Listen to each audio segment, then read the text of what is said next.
This is the IZIP Zuma, updated for 2014. One of my favorite IZIP bikes to begin with, but I love what they've done, the improvements they've made. So let me just jump right into it. This bike's awesome because it's got a 500-watt geared rear hub motor, so it can carry a larger load, a larger person. It just offers a lot of torque and power, which is great. The battery on this thing is 36 volt, 10.4 amp hour lithium ion. It's going to offer a lot of recharge cycles before it wears out. It's relatively light, and the way they've mounted all this stuff, you can see they still, towards the rear, but very low center of gravity and more of that weight position towards the middle of the bike. The old Zuma had like a rear rack, and so I love what they've done here. It works really good. It feels great. You don't have sort of a built-in rack to carry stuff on, but you still have these braze-ons here, so you could always add that yourself if you want to.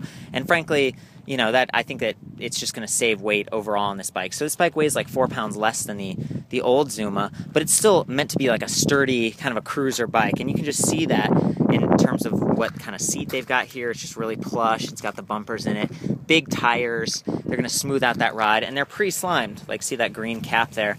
That's really awesome. Also got Avid BB5 disc brakes front and rear for ample stopping power. Decent kickstand. I like this more than like the double prong one, but they do that in some cases because you might have heavier loads and stuff. I also really like the handlebar setup that they've got here. It's more upright and relaxed.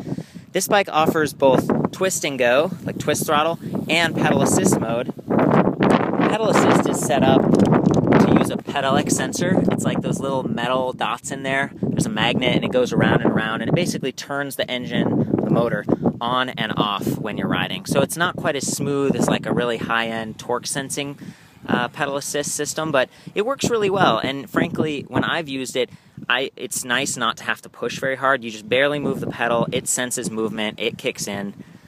So pros and cons, but it's also a little bit less expensive than those fancier bikes with torque sensors.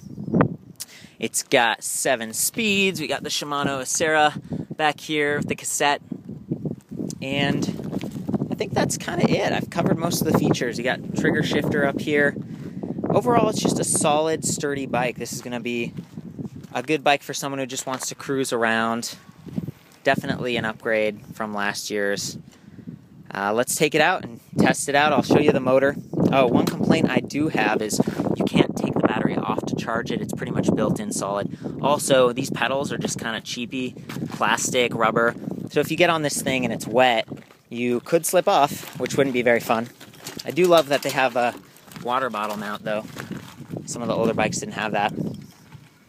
Okay, I'm just going to use the twist throttle here. I'm going to twist it. You're going to hear it.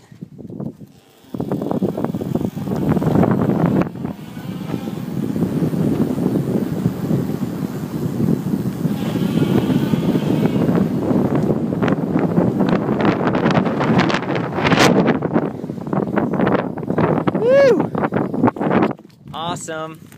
Yeah, this is a good bike. It's definitely worth checking out at your local shop. I'll have the full written review with pictures and everything back at ElectricBikeReview.com. I'll see you there.